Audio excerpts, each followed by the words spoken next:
साल था 1983 जब आर्कियोलॉजिस्ट्स की एक टीम गुजरात के ढबारी गांव के पास अरब सागर में कुछ एक्सप्लोर कर रही थी। समुद्र की 130 फीट की गहराई में जाने के बाद वो जो देखते हैं वो सचमुच चौंका देने वाला था। वो बिना देरी किए बाहर आते हैं और अपने बॉस को फोन लगाते हैं।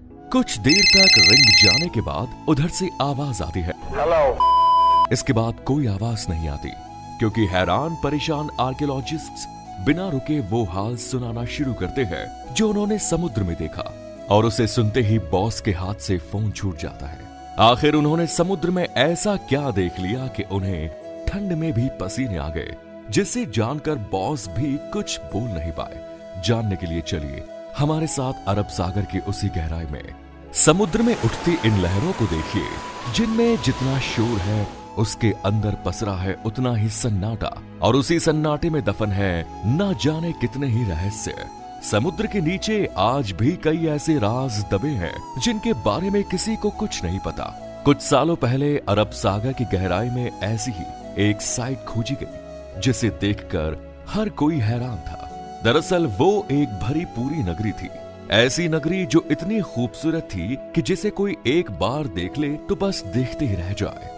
ऊंची ऊंची दीवारें, बड़े बड़े गेट और उन पर की गई नक्काशी, सड़कें, भव्य महल, पूरा वेल प्लान्ड शहर जो आज के शहरों को भी पीछे छोड़ दे। समुद्र की गहराइयों में ऐसी नगरी देखकर आर्कियोलॉजिस्ट्स हैरान थे। आखिर ये नगरी यहाँ पहुंची कैसे और ये कितनी पुरानी है, ये अब सवाल उनके मन में भी थे, जिनका जवाब ढूंढने के लिए उन पत्थरों के सैंपल लिए गए और कार्बन डेंटिंग से पता चला कि वो पत्थर महाभारत काल के हैं, और ये वही नगरी है जिसके बारे में महाभारत में भी बताया गया है, यानी श्री कृष्ण की नगरी, द्वारका नगरी, जिसे भगवान श्री कृष्ण ने समुद्र किनारे बसाया था। अब आप कहेंगे कि हमें कैसे पता कि यही द्वारका है, इसका क्या प्रूफ है? क्योंकि द्वारका जो गुजरात के जामनगर जिले में अरब सागर के तट पर बसा एक छोटा सा शहर है, जिसे भगवान विष्णु के 4 धामों में से एक माना जाता है, जहां हजारों कृष्ण भक्त दूर दूर से दर्शन के लिए आते हैं। अगर वो द्वारका है तो फिर ये क्या है? दरअसल श्रीमद् भगवत पुराण के 10वें अध्याय के अनुसार कंस का वध करने के बाद भगवान श्री कृष्ण यादव वंश के साथ मथुरा में रहने लगे, लेकिन कंस की मौत का बदला लेने के लिए उसके ससुर जरासंध ने मथुरा पर 1 या 2 बार नहीं बल्कि पूरे 17 बार अटैक किया। बार बार हो रहे इन आक्रमणों से न केवल मथुरा की प्रजा परेशान थी बल्कि श्री कृष्ण भी दुखी हो चुके थे। इसीलिए उन्होंने अपनी प्रजा की रक्षा के लिए मथुरा से कहीं दूर जाना ही सही समझा, और वो अपने परिवार और पूरी प्रजा के साथ मथुरा से 1285 किलोमीटर दूर अरब सागर किनारे जा पहुंचे, और उन्होंने विश्वकर्मा को समुद्र के ऊपर एक नगरी बनाने का आदेश दिया।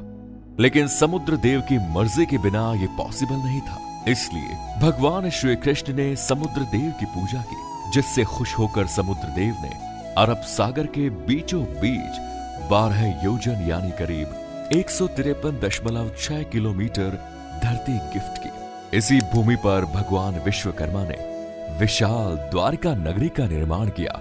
ये एक ऐसी नगरी थी जो आज की वेल प्लेन्ड सिटीज को भी मात दे सकती थी। ऊंची दीवारें, बड़े दरवाजे, बगीचे, तालाब, सोने के महल, सब कुछ बेहद ही खूबसूरत तरीके से बनाया गया था। और इसी नगर के बीचों बीच था श्री कृष्ण का महल, जो बेहद आलीशान था। पूरे यादव वंश और पूरी प्रजा को यहाँ पर बसाने के बाद श्री कृष्ण वापस मथुरा गए और जरासंध से युद्ध किया। उनका वध करने के बाद वो अपने परिवार के साथ हंसी खुशी रहने लगे। लेकिन कहते हैं ना, यहाँ कुछ भी कांस्टेंट नहीं रहता, सुख दुख आता रहता है, और श्री कृष्ण भी इसी चक्र का हिस्सा थे। दरअसल कुछ समय के बाद पांडवों और कौरवों के बीच युद्ध शुरू होता है, जिसमें भगवान कृष्ण अर्जुन के सारथी बने। 18 दिनों के भीषण युद्ध के बाद आखिरकार पांडवों की जीत हुई, और यहीं से शुरुआत हुई खूबसूरत नगरी द्वारका के सर्वनाश की। दरअसल महाभारत के स्त्री पर्व के अकॉर्डिंग माता गंधारी ने जब अपने 100 पुत्रों के शव देखे तो वो ये दुख नहीं सह पाई। और उन्होंने भगवान कृष्ण को अपने बेटों की मौत का जिम्मेदार ठहराते हुए उन्हें श्राप दे दिया कि जैसे उसके वंश का विनाश हुआ है, ठीक वैसे ही 36 साल बाद तुम्हारे वंश का भी ऐसे ही विनाश होगा। श्री कृष्ण इसके बारे में पहले से जानते थे, इसीलिए उन्होंने माता गांधारी के श्राप को आशीर्वाद समझकर एक्सेप्ट कर लिया। इसके अलावा एक और श्राप था जो यादव वंश के विनाश का कारण बना। एक बार की बात है, जब द्वारका के पास बसे पवित्र स्थल पिंडारक में कई ज्ञानी साधु संत आए हुए थे। उन्हें देखकर श्री कृष्ण के पुत्र सांब ने अपने दोस्तों के साथ मिलकर ऋषि मुनियों के साथ शरारत करने की सोची। फिर क्या था, सांब ने एक गर्भवती स्त्री का भेष बदला और पहुंच गया साधु संतों के पास। वहां जाकर उसने ऋषि मुनियों से अपने होने वाले बच्चे के बारे में पूछा। ऋषि मुनि अपने साथ हो रहे इस मजाक से क्रोधित हो गए और उसने सांब को श्राप दे दिया कि वो एक लोहे के मूसल को जन्म देगा जो यादव वंश के विनाश का कारण बनेगा। अब श्राप तो एक ही भारी होता है, यहाँ तो 2 मिल चुके थे। और थोड़ी देर बाद सांब के कपड़ों से एक लोहे का मूसल मिला। जब श्री कृष्ण के नाना उग्रसेन को इस पूरी कहानी का पता चला तो उसने उस लोहे के मूसल के टुकड़े किए और उन्हें समुद्र में फेंक दिया। यहीं उन्हें ये गलतफहमी हो गई कि ऐसा करने से उन्होंने यादव वंश को इस श्राप से बचा लिया, क्योंकि जैसे ही उग्रसेन मूसल के टुकड़ों को समुद्र में फेंकते तो उन्हें एक मछली निगल लेती और फिर वो मछली मछुआरों के जाल में जा फंसती। जब उन्हें चीरा जाता तो उनके पेट से उसी लोहे के मूसल के टुकड़े निकलते हैं। एक शिकारी उन लोहे के टुकड़ों से जहरीले तीर बना लेता है और ऐसे टुकड़े टुकड़े होने के बाद भी ये लोहे का मूसल एक बार फिर तैयार हो जाता है यादव वंश के विनाश के लिए। लेकिन कैसे? दरअसल 36 साल बीत चुके थे और वो समय आ चुका था जब माता गांधारी के श्राप को सच साबित होना था। पूरा यादव वंश नशे की लत में डूब चुका था। धीरे धीरे उन्होंने आपस में ही लड़ना शुरू कर दिया। फिर क्या था, अंदर ही अंदर यादव वंश में युद्ध छिड़ गया। भाई भाई को मारने लगा और धीरे धीरे पूरे राजवंश का विनाश हो गया। ये सब देखकर बलराम जी ने धरती का त्याग कर दिया और श्री कृष्ण जी जंगलों की तरफ निकल पड़े। कुछ देर चलने के बाद वो एक पीपल के पेड़ के नीचे जाकर लेट गए। तभी एक शिकारी ने उन्हें हिरण समझकर उन पर तीर चला दिया। ये वही शिकारी था जिसने मछली के पेट से निकले टुकड़ों से तीर बनाया और ये वही जहरीला तीर था जो लोहे के मूसल से बना था। जैसे ही ये जहरीला तीर श्री कृष्ण को लगा तो उनकी मौत हो गई और उन्हीं के साथ पूरा यादव वंश खत्म हो गया। जब अर्जुन को इसका पता चला तो वो दौड़कर द्वारका पहुंचे, लेकिन तब तक वहां सब कुछ खत्म हो चुका था। पूरी द्वारका आग में जल रही थी। इसके बाद अर्जुन ने जैसे तैसे खुद को संभाला और जलती हुई नगरी से लोगों को बाहर निकाल दिया। खाली होते ही द्वारका नगरी हमेशा के लिए समुद्र में समा गई। अब आपका द्वारका को लेकर जो कंफ्यूजन है उसको भी दूर करते हैं। दरअसल आज द्वारका को 2 हिस्सों में बांटा गया है, द्वारका और बेट द्वारका। द्वारका समुद्र के किनारे बसा एक छोटा सा शहर है और बेट द्वारका अरब सागर के बीच बसा एक द्वीप। काफी सालों तक तो बेट द्वारका को माइथोलॉजी या पौराणिक कथा मानकर नेग्लेक्ट किया जाता रहा। इसका रीजन ये था कि हमारे पास ऐसा कोई प्रूफ नहीं था जो पौराणिक कथाओं में शामिल इस खूबसूरत सी नगरी को असली साबित कर सके। 1930 में अरब सागर में खोज की गई और इस दौरान बेट द्वारका के कई अवशेष मिले। फिर 1963 में इस आइलैंड पर खुदाई की गई तो कई पुरानी मूर्तियां और आर्टिफैक्ट हाथ लगे।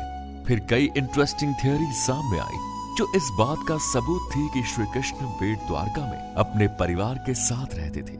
लेकिन ये छानबीन यहीं खत्म नहीं हुई और 1983 से 1990 के बीच under water archaeologist doctor S.R. Rao और उनकी टीम ने इस मिशन को कंप्लीट करने का बीड़ा उठाया। ये टीम काफी दिनों तक खोजबीन में जुटी रही। इसके बाद उन्हें पानी के नीचे एक खूबसूरत नगरी के अवशेष मिले। लेकिन यहाँ पर भी सवाल वही था कि क्या सच में समुद्र की गहराई में जो अवशेष मिले हैं वो श्री कृष्ण की नगरी द्वारका के ही थे? इसका पता लगाने के लिए आर्कियोलॉजिस्ट्स ने उन पत्थरों की कार्बन डेंटिंग की कार्बन डेटिंग से करीब 50,000 साल पुराने किसी अवशेष के बारे में पता लगाया जा सकता है कि वो किस युग का है। डॉक्टर नरहरि आचार्य ने महाभारत में मेंशन ग्रहों की स्थिति एस्टेरॉइड्स के जरिए ये कैलकुलेट किया कि महाभारत का युद्ध 3120 बीसी में बसा हुआ था और महाभारत के अनुसार उसी युग में ही द्वारका का भी निर्माण हुआ। जब पत्थरों की कार्बन डेटिंग की गई तो पता चला कि ये पत्थर उसी समय के हैं, लेकिन पत्थरों का क्या है, वो तो किसी भी युग के हो सकते हैं। और इससे ये कैसे पता चला कि ये द्वारका के ही अवशेष हैं? इस बात को प्रूव करने के लिए आर्कियोलॉजिस्ट्स कूद गए अरब सागर में और समुद्र में मिली इसी नगरी का एरिया मापना शुरू कर दिया। और शायद आपको जानकर हैरानी होगी कि इस नगरी का मेजरमेंट 12 योजन यानी 153.6 किलोमीटर का था। भागवत पुराण के अनुसार ये उतनी ही जमीन थी जितनी समुद्र देव ने श्री कृष्ण को द्वारका बसाने के लिए दी थी। और ये इस बात का सबूत था कि ये श्री कृष्ण की नगरी द्वारका है और समुद्र के नीचे आज भी ये खुदाई जारी है। तो ये थी कहानी श्री कृष्ण की नगरी द्वारका नगरी की। उम्मीद है आपको इससे काफी कुछ सीखने को मिला होगा। बहरहाल वीडियो पसंद आई तो लाइक करें, शेयर करें और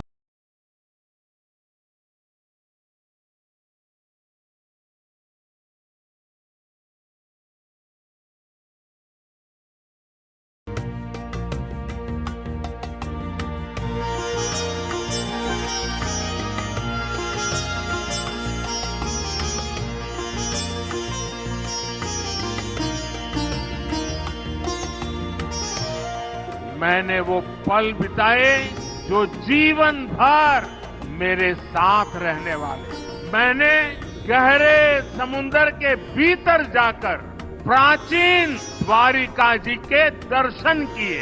आज जब मैं गहरे समुद्र के भीतर द्वारिका जी के दर्शन कर रहा था तो मैं पुरातन वही भव्यता, वही दिव्यता मनोमन अनुभव कर रहा था।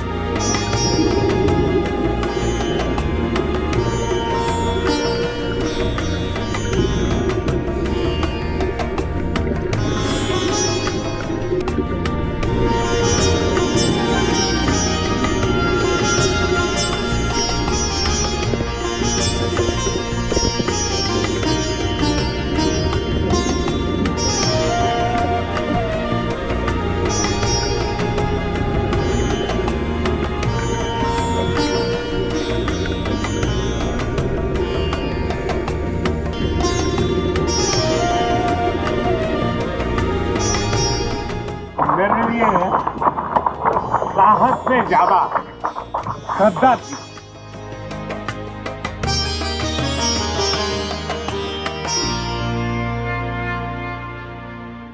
चैनल को सब्सक्राइब जरूर करें। धन्यवाद।